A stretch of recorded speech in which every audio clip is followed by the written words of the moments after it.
Toby is a tram engine. He has cow catchers and side plates and doesn't look like a steam engine at all. He takes freight cars from farms and villages to the main line and is cheerful to everyone he meets.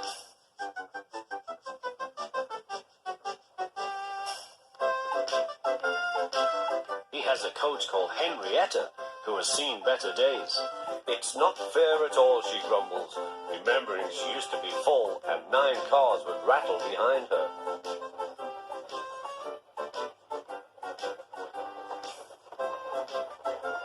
Now there are only 3 or 4, for the farms and factories send their goods mostly by truck. Toby is always careful. Cars, buses and trucks often have accidents. Toby hasn't had an accident for years. The buses are crowded and Henrietta is empty.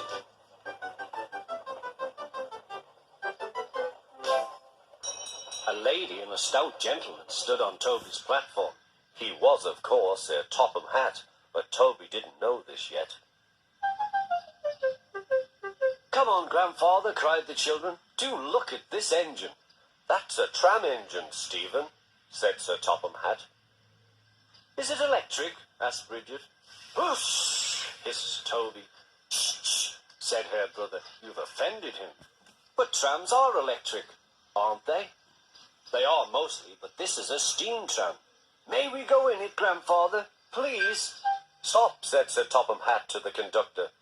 They all scrambled into Henrietta. "Hip, hip, hooray!" chanted Henrietta. But Toby did not sing. "Electric indeed! Electric indeed!" he snorted. He was proud of being a steam train. "What is your name?" asked Sir Topham Hatt. "Toby, sir."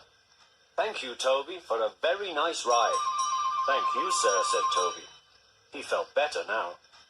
This gentleman, he thought, is a gentleman who knows how to speak to engines. The children came every day for 2 weeks. Sometimes they rode with the conductor, sometimes in empty cars. On the last day of all, the driver invited them into his cab. All were sorry when they had to go away. And Sir Topham Hatt and his family thanked everyone. "Come again soon," replied Toby. We will," called the children. And they waved till Toby was out of sight.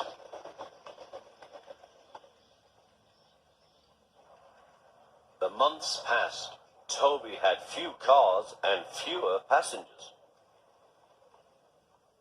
"Our last day, Toby," said his driver one morning.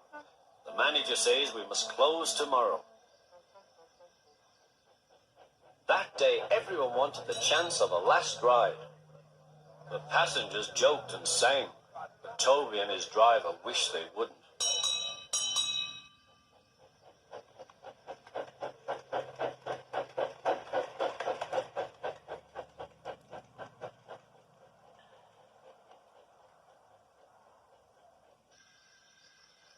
"Goodbye, Toby," said the passengers afterwards.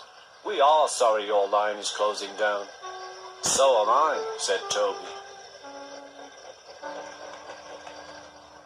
Nobody wants me, Toby thought, and went on happily to sleep. Next morning the shed was flung open, and old Toby woke with a start to see his driver waving a piece of paper at him. "Wake up, Toby," they shouted excitedly. "The mail has just arrived, and there is a letter for us from the stout gentleman. Maybe it's good news."